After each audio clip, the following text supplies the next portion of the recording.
আমি এখন চলে আসছি টাঙ্গাইলের দেলদর উপজেলার লাউহাটি ইউনিয়নের শশীনারা গ্রামে।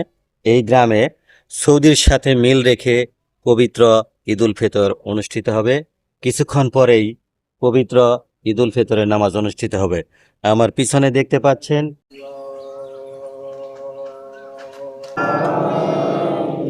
فيها ولا يحيى قد أفلح من زكاها الله أكبر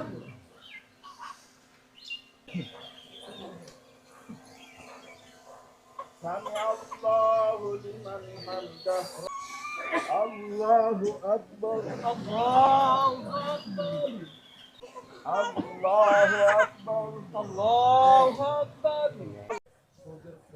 السلام عليكم ورحمة الله السلام عليكم ورحمة الله السلام عليكم ورحمة الله আজকে যে যে ঈদের নামাজ অনুষ্ঠিত হলো আসলে আমরা সবত কারণে জানি যে সারা দেশে কিন্তু আগামীকালকে ঈদ। আপনারা কোন যৌক্তিক কারণে আসলে আজকে ঈদ উদযাপন করলেন বা ঈদের নামাজ পড়লেন এই বিষয়ে যদি একটু বলতেন। আসসালামু আলাইকুম রহমতুল্লাহ।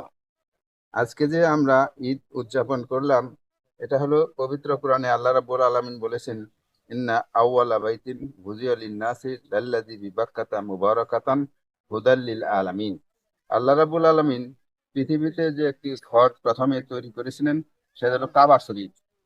হ্যাঁ, সেই কাবা শরীফের পৃথিবীর সর্বশ্রেষ্ঠ, সর্ব উত্তম এবং সে ঘরের যিনি ইমাম তিনিও সর্বশ্রেষ্ঠ আছেন। তিনি একজন আলেম, তিনি একজন মুফতি।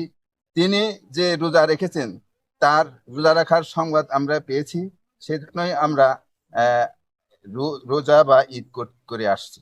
এইভাবে আমরা বেশ কয়েক বছর যাবৎ আমরা তার সাথে ঈদ এবং রোজা রেখে আসতেছি। আমরা আশা করি যে পৃথিবীর সমস্ত দেশেই, পৃথিবীর প্রায় সমস্ত দেশেই আজকে ঈদ বা অন্যান্য ইবাদত মিল রেখে করে আসছি।